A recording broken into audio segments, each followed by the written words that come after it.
the nightmare scenario has just become a terrifying reality. For the first time in years, oil prices have violently shattered the $100 barrier. But this isn't just about expensive gas. It's the beginning of a global economic earthquake. Over the past few weeks, tensions in the Middle East have reached an absolute boiling point. The United States and Israel are now engaged in a direct, unprecedented conflict with Iran. And caught directly in the crossfire is the most critical economic choke point on planet Earth: the Strait of Hormuz. Currently, this vital waterway is effectively closed to all international shipping. Military warships patrol the waters, and commercial vessels have halted operations entirely out of fear. But how does a conflict thousands of miles away threaten your savings and your daily life? To understand the sheer scale of this crisis, we need to look at the numbers. Every single day, roughly 21 million barrels of oil flow through the Strait of Hormuz. That represents over 20% of total global petroleum consumption. And it all squeezes through a passage that is only 21 miles wide at its narrowest point. With missiles flying and naval blockades in place, the world's most vital energy artery has been severed. The immediate result? Panic. Global markets reacted instantly, pushing crude oil well past $100 a barrel. Maritime insurance companies have either pulled coverage entirely or hiked premiums by over 500%. This means even ships willing to brave the conflict cannot afford the financial risk of making the journey. Without this continuous flow, global oil reserves are beginning to drain at an alarming rate. And nations around the world are watching as their crisis accelerate, or naive is the crisis that threaten our future. But why can't the world simply bypass this blockade? The grim reality is that there are virtually no viable alternatives to the Strait of Hormuz. No alternatives. Existing pipelines through Saudi Arabia and the UAE can only handle a fraction of the displaced oil. Iran controls the entire northern coastline of the strait, giving them unparalleled geographic leverage. In a direct conflict with the US and Israel, closing the strait is Iran's ultimate asymmetric weapon.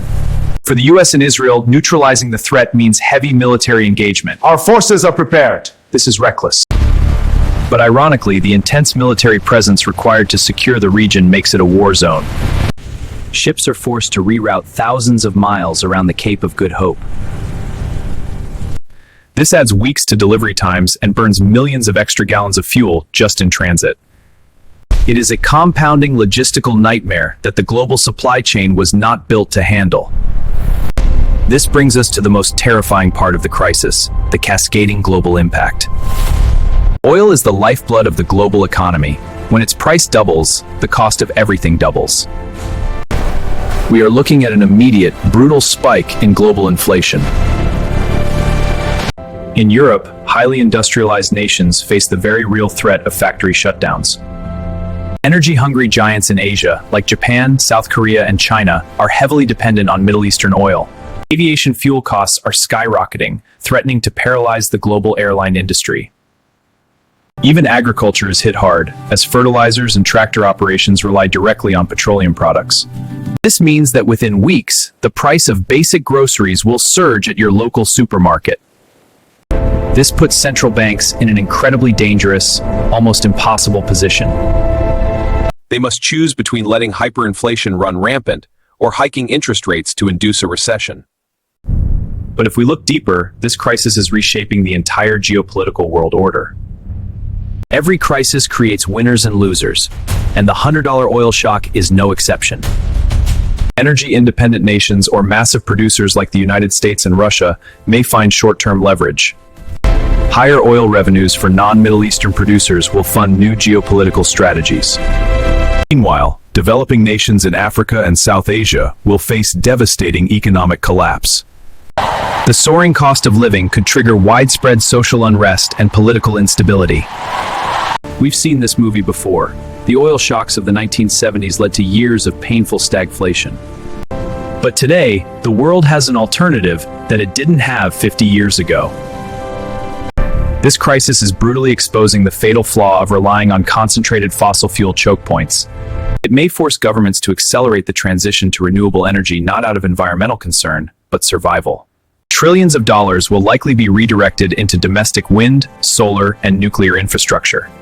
Nations will realize that true national security requires absolute energy independence. The $100 oil shock might be the final, painful catalyst the world needs to break its oil addiction. But that transition will take years, and the crisis is happening right now. In the immediate future, we are facing a brutal dismantling of the global supply chain. The war in the Middle East has proven that the global economy is incredibly fragile.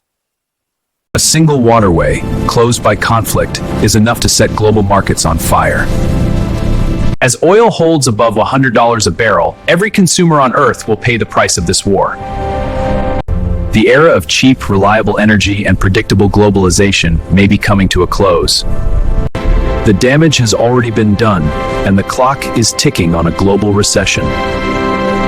The world economy will eventually rebuild and adapt, but it will never look the same.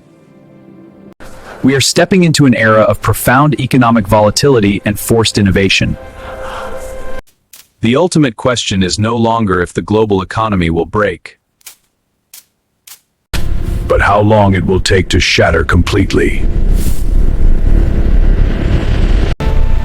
Are you prepared for the fallout?